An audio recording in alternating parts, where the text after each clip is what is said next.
살다 보니 세월이라는 것이 참으로 무심하게도 빠르다는 것을 느낍니다. 머리칼에 서리가 내리고 손마디가 굵어지는 동안 참 많은 일들이 우리 곁을 스쳐 지나갔지요. 돌이켜보면 우리네 인생이 언제나 평탄하기만 했던 적이 있었을까요? 아마도 그렇지 않았을 겁니다. 나라 전체가 휘청거리던 국제통화기금 외환위기 시절부터 온 세계가 공포에 떨며 문을 걸어 잠그던 글로벌 금융위기까지 우리네 삶을 송두리째 흔들어 놓았던 혹독한 순간들이 참으로 많았습니다. 그 모진 풍파 속에서 우리가 일구어온 논바치며 애지중지 키워온 자식들, 그리고 노후를 위해 한 푼 두 푼 모아온 재산들이 마치 모래성처럼 허물어지는 것을 보며 가슴을 쓸어내린 적이 한두 번이 아니었을 겁니다. 그런데 말이죠. 그 아수라장 속에서도 소리 없이 제자리를 지키며 빛을 발하던 것이 하나 있었습니다. 바로 누런 금덩이였습니다. 세상 모든 것이 변하고 돈 가치가 종이 조각처럼 가벼워질 때에도 금만은 그 묵직한 가치를 잃지 않고 우리 곁을 지켜주었죠. 그래서인지 나이가 들수록 많은 분이 마지막 보루이자 가장 든든한 보험으로 금을 떠올리곤 하십니다. 최근 들어 전 세계적으로 바람잘날 없는 소식들이 들려오고 금값이 천정부지로 치솟았다는 이야기가 뉴스마다 들려오니 이제라도 금을 좀 사둬야 하는 것 아닌가 하며 마음이 조급해지시는 분들도 많으실 줄 압니다. 하지만 투자를 오래 해본 이들이나 세상을 오래 살아본 이들은 압니다. 남들이 다 좋다고 달려들 때가 오히려 가장 조심해야 할 때라는 것을 말이죠. 실제로 주변을 둘러보면 큰 마음 먹고 금을 샀다가 정작 팔아야 할 시기를 놓쳐서 가슴 아리하시는 분들을 참 많이 보았습니다. 특히 평생을 바쳐 일하고 받은 소중한 퇴직금을 아무런 준비 없이 금에 쏟아붓는 분들을 뵐 때면 그 마음이 오죽할까 싶으면서도 한편으로는 자산을 다루는 사람으로서 걱정이 앞섭니다. 금이라는 것은 단순히 번쩍이는 돌덩이가 아니라 그 안에 인류의 역사와 인간의 욕망 그리고 두려움이 고스란히 녹아있는 결정체이기 때문입니다. 그래서 오늘 저는 그저 차트나 숫자를 이야기하려는 것이 아닙니다. 긴 세월 동안 금이 우리에게 가르쳐준 삶의 이치와 그 흐름 속에서 우리가 어떻게 처신해야 소중한 노후 자금을 지킬 수 있는지 그 깊은 속내를 나누어 보려고 합니다. 금을 언제 손에 쥐어야 하고 또 언제 미련 없이 놓아주어야 하는지 그 신호들을 읽어내는 지혜를 함께 찾아보고자 합니다. 이 이야기를 끝까지 듣고 나시면 적어도 무분별한 유혹에 흔들리거나 때를 놓쳐 후회하는 일은 없으실 겁니다. 사람의 마음을 읽듯 시장의 흐름을 읽는 법을 익히는 것이야말로 진정한 투자의 시작이 아닐까 싶습니다. 우선 금이라는 녀석이 왜 오르내리는지 그 근본적인 이유부터 찬찬히 짚어보아야 합니다. 세상 만물에는 다 이유가 있듯이 금값도 제멋대로 춤을 추는 것이 아닙니다. 복잡한 경제학 용어를 들이대며 머리 아프게 공부할 필요는 없습니다. 그저 우리네 장바구니 물가와 우리가 쓰는 돈의 가치가 어떻게 변하는지를 살피는 것만으로도 충분합니다. 금값을 움직이는 가장 큰 힘은 크게 세 가지로 요약할 수 있는데 그것은 바로 물가와 달러 그리고 금리입니다. 먼저 물가에 대해 이야기해 볼까요? 요즘 시장에 나가보시면 예전 같지 않다는 것을 뼈저리게 느끼실 겁니다. 만 원짜리 한 장 들고 나가도 살 수 있는 것이 예전에 절반도 안 된다는 우스갯소리가 이제는 현실이 되었습니다. 내가 가진 돈의 힘이 약해지고 있다는 뜻이지요. 이것을 우리는 인플레이션이라고 부릅니다만 사실은 돈의 가치가 떨어지는 현상일 뿐입니다. 사람들은 본능적으로 자신의 소중한 재산이 녹아내리는 것을 가만히 지켜보려 하지 않습니다.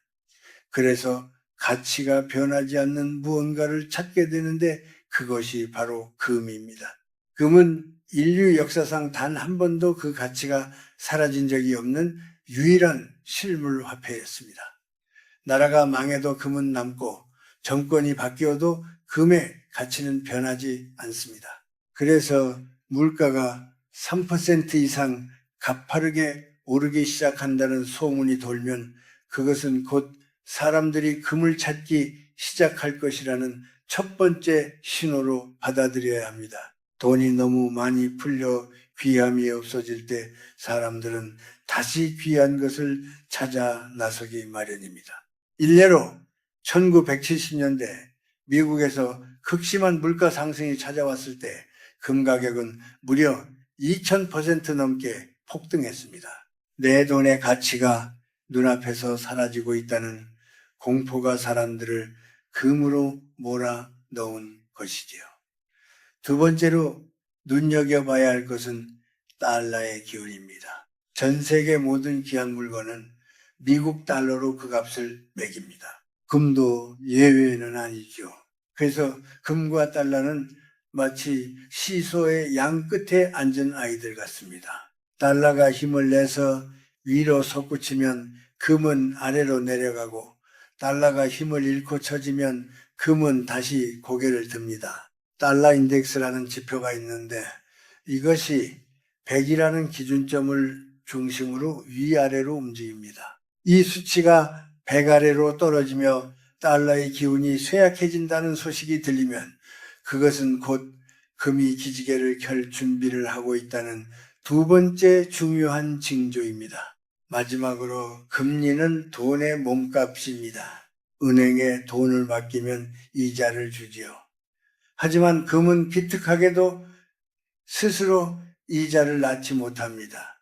그저 그 자리에 가만히 있을 뿐이죠. 그래서 은행 금리가 높을 때는 사람들이 이자도 안 주는 금보다는 은행 예금을 좋아합니다. 하지만 반대로 금리가 낮아지거나 미국에서 금리를 내린다는 이야기가 나오면 상황은 달라집니다.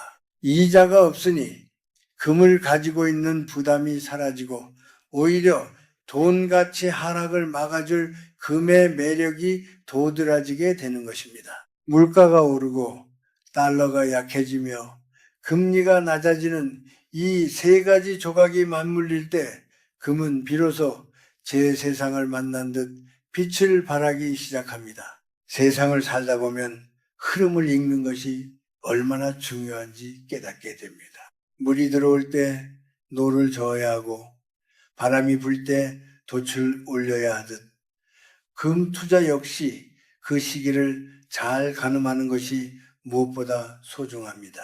앞서 말씀드린 물가와 달러 그리고 금리의 이치를 바탕으로 이제는 우리가 언제 실제로 금을 사야 하는지 그 결정적인 순간들을 조금 더 깊이 들여다보겠습니다. 단순히 수익을 내는 것을 넘어 내 노후를 지켜줄 방패를 마련하는 마음으로 살피셔야 합니다. 첫 번째로 우리가 귀를 기울여야 할 소식은 물가 상승률이 3%라는 경계선을 넘어서기 시작할 때입니다. 우리네 삶에서 1, 2% 정도의 물가 상승은 경제가 돌아가는 자연스러운 숨결과 같지만 이것이 3%를 넘어서 5%로 치솟으면은 그것은 돈의 가치가 예상보다 빠르게 무너지고 있다는 위험 신호입니다. 이는 우리가 평생 모아온 노후 자금의 실질적인 구매력을 갉아먹는 아주 무서운 일입니다. 이럴 때는 내 자산을 지키는 방어적인 수단으로 재산의 일부를 금으로 옮겨두는 지혜가 필요합니다. 마치 겨울이 오기 전에 땔감을 준비하는 마음과 같습니다. 두 번째 신호는 달러의 기세가 꺾일 때입니다. 세계 경제 뉴스에서 달러 인덱스가 100 아래로 떨어졌다는 소식이 반복적으로 들려온다면 이는 금을 손에 넣기에 아주 좋은 시점입니다. 달러라는 안전자산의 힘이 약해지는 만큼 또 다른 대표 안전자산인 금의 힘이 강해질 가능성이 매우 높기 때문입니다. 특히나 요즘처럼 세계 여러 나라가 달러에만 의존하지 않으려는 움직임을 보일 때는 달러의 가치가 출렁이기 쉽습니다. 이때를 놓치지 않고 금을 조금씩 모아가는 것은 아주 영리한 처사라 할 수 있습니다. 세 번째 신호는 미국 중앙은행에서 금리를 내릴 것이라는 발표가 나올 때입니다. 금리는 돈의 홍수와 같습니다. 금리가 내려가면은 시장에 돈이 넘쳐나게 되고 흔해진 돈의 가치는 떨어질 수밖에 없습니다. 반대로 실물인 금의 가치는 올라가게 되죠. 특히 금리 인하가 시작되는 초기 단계는 금 가격 상승의 출발점이 되는 경우가 많으니 이 시그널을 유심히 살펴보아야 합니다. 네 번째 신호는 아마 우리에게 가장 익숙하면서도 가슴 아픈 신호일 것입니다. 바로 세상이 전쟁이나 금융 위기 혹은 국가 부도 같은 극심한 공포에 휩싸일 때입니다. 세상이 평온할 때는 주식이나 부동산 같은 곳에 돈이 몰려가 수익을 내고자 하지만 갑자기 큰 전쟁이 터지거나 과거 리먼 사태처럼 금융 시스템이 무너질 조짐이 보이면 사람들은 가장 먼저 안전한 곳을 찾아 도망칩니다. 주식은 휴지 조각이 될 수 있고 부동산은 팔고 싶어도 팔리지 않아 발을 동동 구를 수 있지만 금은 전 세계 어디에서나 그 가치를 인정받는 최후의 피난처 역할을 합니다. 세상이 곧 큰일 날 것처럼 시끄럽고 불안한 뉴스로 가득할 때 역설적으로 금은 가장 믿음직한 친구가 되어줍니다. 남들이 두려움에 떨며 자산을 던질 때 우리는 금이라는 든든한 지팡이를 짚고 그 위기를 건너야 합니다. 마지막 다섯 번째 신호는 조금 더 기술적인 부분이지만 매우 중요합니다. 바로 금 가격이 조정을 받을 때를 기다리는 것입니다. 아무리 좋은 물건이라도 너무 비싼 값을 치르고 사면 나중에 남는 것이 없습니다. 금 가격도 계단을 오르듯 숨을 고르며 올라갑니다. 단기간에 너무 많이 올랐다면 반드시 가격이 내려가며 쉬어가는 조정 기간이 생기기 마련입니다. 만약 금 가격이 최근 가장 높았던 고점에서 10%나 15% 정도 떨어졌다면 이는 비싸서 망설였던 분들에게 아주 좋은 기회가 됩니다. 한 번에 모든 돈을 다 쏟아붓는 것이 아니라 이렇게 가격이 내려올 때마다 조금씩 나누어 사는 방식이 가장 현명합니다. 이를 통해 평균적으로 사는 가격을 낮출 수 있고 마음의 여유도 가질 수 있기 때문입니다.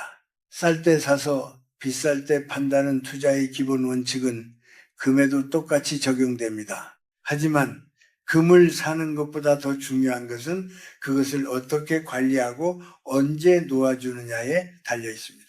사실 금 투자의 완성은 사는 것이 아니라 파는 것에 있습니다. 아무리 싼 가격에 금을 잘 샀다고 해도 적절한 때에 팔아 수익을 실현하지 못하거나 더 좋은 기회를 잡지 못한다면 그저 장롱 속의 무거운 돌덩이에 불과할 뿐입니다. 금 투자는 마치 자식을 출가시키는 마음과 같아서 보내줘야 할 때를 아는 것이 중요합니다. 이제부터는 우리가 소중하게 간직해온 금을 언제 팔아야 하는지 그 명확한 신호들에 대해 말씀드리겠습니다. 이것은 단순히 돈을 더 버는 문제가 아니라 우리의 노후를 더욱 풍요롭고 여유 있게 만드는 지혜가 될 것입니다. 첫 번째 매도 신호는 우리가 금을 샀을 때와 정반대의 상황이 벌어질 때입니다. 즉 물가가 안정을 찾고 동시에 금리가 다시 오르기 시작할 때입니다. 물가가 미친 듯이 오를 때는 돈 가치를 지키기 위해 금을 쥐었지만 정부가 나서서 물가를 잡고 경제가 안정되면 사람들은 더 이상 불안해하며 금을 찾지 않습니다. 게다가 은행 금리가 5, 6%씩 높게 유지된다면 이자 한 푼 안 나오는 금을 가지고 있을 이유가 없어집니다. 금을 팔아 그 돈을 은행에 넣어두고 이자를 받는 것이 훨씬 이득이기 때문입니다.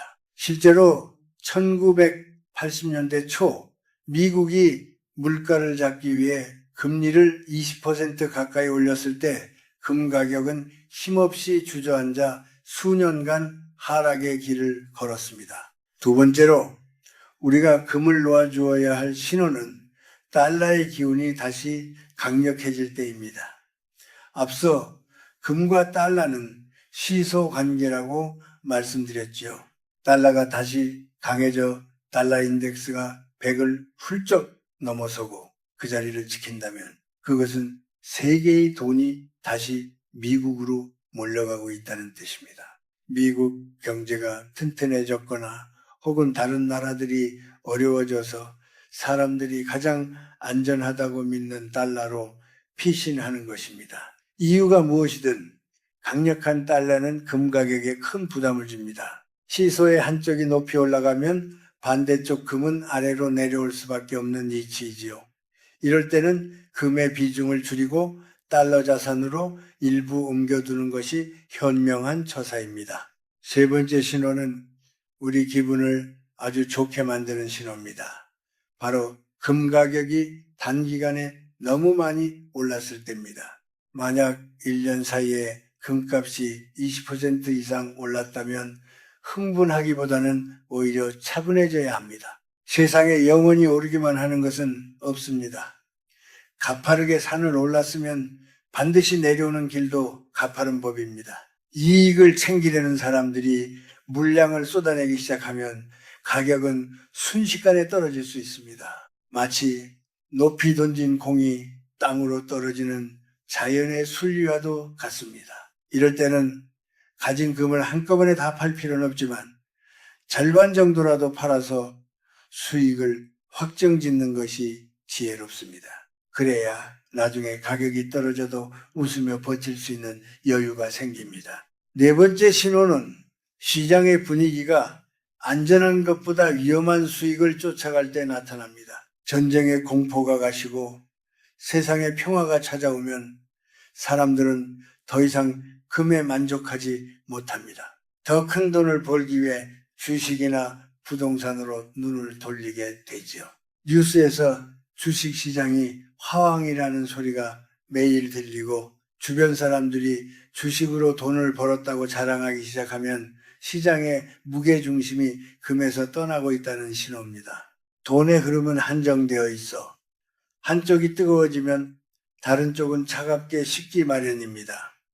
모든 사람이 이제 위기는 끝났고 앞날이 밝다고 낙관할 때 금의 매력은 사라지게 됩니다. 이때가 바로 금을 줄이고 다시 살아나는 주식이나 다른 성장하는 곳에 씨앗을 뿌려야 할 시기입니다. 마지막 다섯 번째 신호는 가장 현실적이고도 중요한 이유입니다. 바로 우리 삶에서 돈이 필요할 때가 왔을 때입니다. 우리가 왜 금에 투자를 해왔나요? 불확실한 미래에 대비하고 필요할 때 요긴하게 쓰기 위해서였습니다. 즉 금은 그 자체가 목적이 아니라 우리의 안정적인 삶을 위한 수단이었을 뿐입니다. 자녀의 혼사를 돕거나 갑작스러운 병원비가 필요할 때 혹은 매달 생활비가 부족해 현금이 절실해졌을 때가 바로 금을 팔아야 할 가장 정당한 시점입니다. 이것을 우리는 목적 매도라고 부릅니다. 수익률이 얼마인지 금값이 더 오를지를 따지는 것보다 내 인생의 계획에 따라 필요한 때에 사용하는 것이 진정한 투자의 완성입니다. 내가 필요할 때 현금으로 바꿀 수 없다면 그것은 진정한 내 재산이라 할 수 없습니다. 금을 파는 것을 아까워하지 마십시오. 그동안 내 자산을 훌륭하게 지켜준 금에게 고마워하며 그 결실을 내 삶을 위해 쓰는 것이야말로 금이 우리에게 줄 수 있는 최고의 선물입니다. 이제 언제 사고 팔아야 할지 큰 줄거리는 잡으셨을 겁니다. 그렇다면 이제 우리 같은 은퇴 세대가 실제로 금에 투자할 때 어떤 마음가짐과 방법으로 해야 할지 조금 더 구체적인 지혜를 나누어 보겠습니다. 가장 먼저 생각하셔야 할 것은 욕심을 버리고 적당한 비중을 지키는 것입니다. 내 전체 노후 자금 중에서 얼마만큼을 금에 담아야 할까요? 너무 많이 담으면 그 무게 때문에 오히려 삶이 고달파질 수 있습니다. 보통은 전체 재산의 10%에서 많게는 20%를 넘지 않는 것이 좋습니다. 금은 이자가 나오지 않는 자산이기에 모든 돈을 금에 묻어두면 매달 필요한 생활비를 마련하는데 어려움을 겪을 수 있기 때문입니다. 금은 우리 인생 포트폴리오의 든든한 수비수이지 점수를 내는 공격수가 아닙니다. 집을 지키는 듬직한 대문과 같은 존재로 여기는 것이 가장 속편한 길입니다. 비중을 정하셨다면 그 다음은 어떤 그릇에 금을 담을지 결정해야 합니다. 크게 세 가지 길이 있습니다. 첫째는 직접 눈으로 보고 손으로 만질 수 있는 실물 금이고, 둘째는 주식처럼 편하게 거래하는 금 ETF입니다. 마지막은 은행에서 통장으로 모아가는 금 통장입니다. 각각의 장단점이 뚜렷하니 내 성미에 맞는 것을 골라야 합니다. 골드바와 같은 실물 금은 내 손에 쥐었을 때의 묵직한 안정감이 최고입니다. 진짜 내 것을 가지고 있다는 그 든든함은 무엇과도 바꿀 수 없지요. 하지만 살 때 부가가치 세 10%와 수수료를 내야 하기에 시작부터 15% 정도 비싸게 산다는 점을 감안해야 합니다. 또한 금고에 보관해야 하는 번거로움도 있지요. 반면 금 ETF는 주식 계좌를 통해 아주 적은 금액으로도 손쉽게 금을 사고 팔 수 있습니다. 세금 면에서도 실물보다 유리하고 언제든 현금으로 바꾸기 편하다는 장점이 있습니다. 다만 매매 차익에 대해 세금을 내야 한다는 점은 기억해 두셔야 합니다. 금 통장은 은행에 가서 적금 붓듯이 그램 단위로 금을 모아가는 방식입니다. 아주 적은 돈으로도 시작할 수 있어 부담이 없고 은행이 알아서 관리해 주니 편합니다. 하지만 이 역시 세금이 붙고 환율의 움직임에 따라 수익이 달라질 수 있다는 점을 염두에 두어야 합니다. 중요한 것은 어떤 방법을 선택하든 조급해하지 않는 것입니다. 노후 자금으로 금을 투자하는 것은 하루 이틀 만에 승부를 보려는 것이 아닙니다.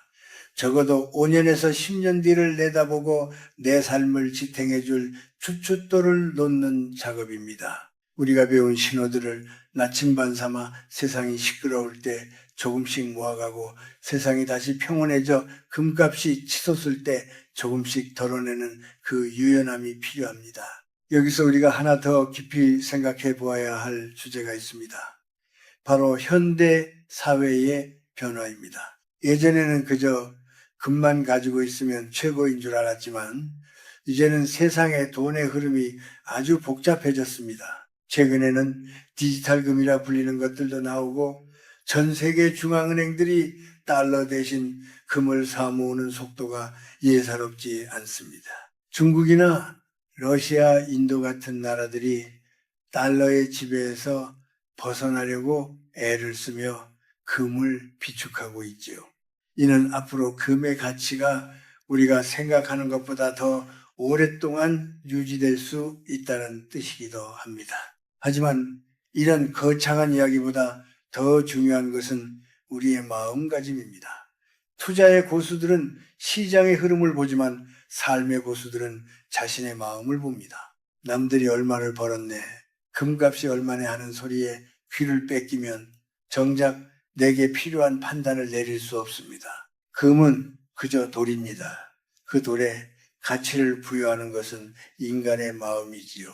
내 마음이 불안하면 금은 구원자처럼 보이고 내 마음이 탐욕스러우면 금은 황금알을 낳는 거위처럼 보입니다. 하지만 금은 그저 묵묵히 그 자리에 있을 뿐입니다. 우리가 금을 대할 때도 그와 같아야 합니다.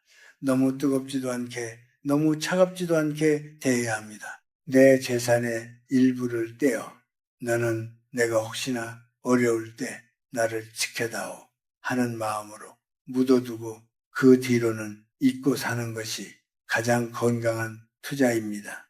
매일 시세표를 들여다보며 일희일비한다면 그것은 금을 모으는 것이 아니라 걱정을 모으는 일과 다를 바 없습니다.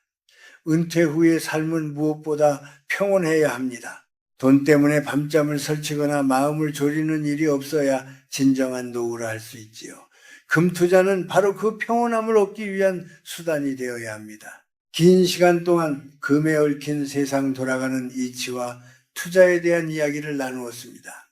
돌이켜보면 금이라는 것은 참 묘한 존재입니다. 인류가 나타나기도 전부터 땅속에 묻혀 있었고 우리가 떠난 뒤에도 여전히 그 빛을 잃지 않고 남아있을 것이기 때문입니다.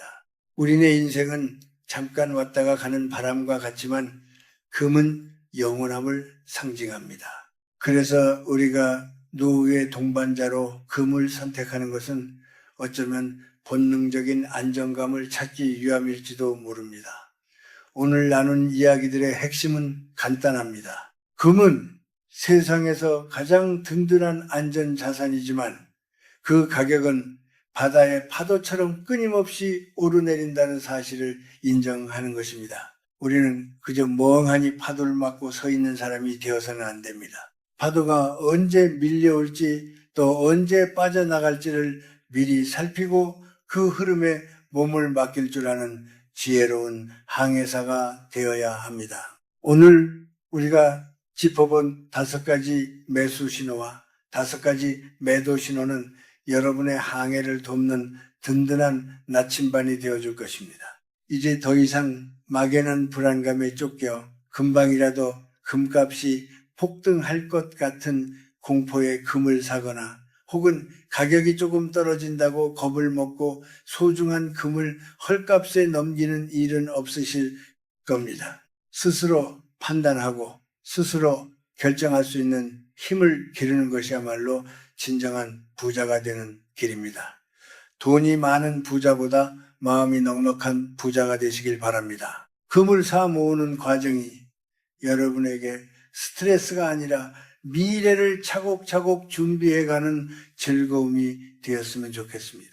그리고 어느 날 문득 금을 팔아야 할 시기가 왔을 때 그것이 손해라는 생각보다는 그동안 고생한 나에게 주는 보상이라 여기며 기쁘게 현금으로 바꾸어 쓰시길 바랍니다. 투자의 이치를 깨닫는 것은 결국 삶의 이치를 깨닫는 것과 다르지 않습니다.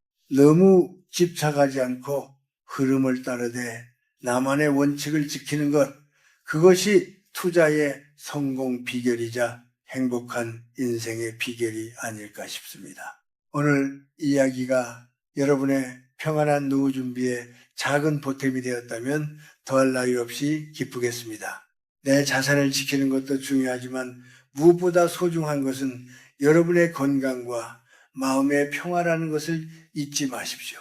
금덩이보다 귀한 것이 여러분 자신의 삶입니다. 세상의 소란스러운 뉴스에 너무 귀를 기울이지 마시고 가끔은 따뜻한 차 한잔 나누며 창밖의 풍경을 즐기는 여유를 가지시길 바랍니다. 그런 마음의 여유가 있을 때 금도 제 가치를 발휘하고 여러분의 노후도 비로소 황금빛으로 물들 것입니다. 마지막으로 스스로에게 한번 질문을 던져보십시오.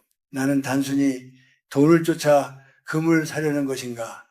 아니면 내 소중한 사람들과 나의 평온한 노년을 지키기 위해 금을 사려는 것인가? 그 답을 이미 여러분은 알고 계실 겁니다. 그 선한 의지가 여러분의 투자를 성공으로 이끌어줄 가장 강력한 신호입니다. 살다 보니 좋은 일도 나쁜 일도 결국은 다 지나가더군요.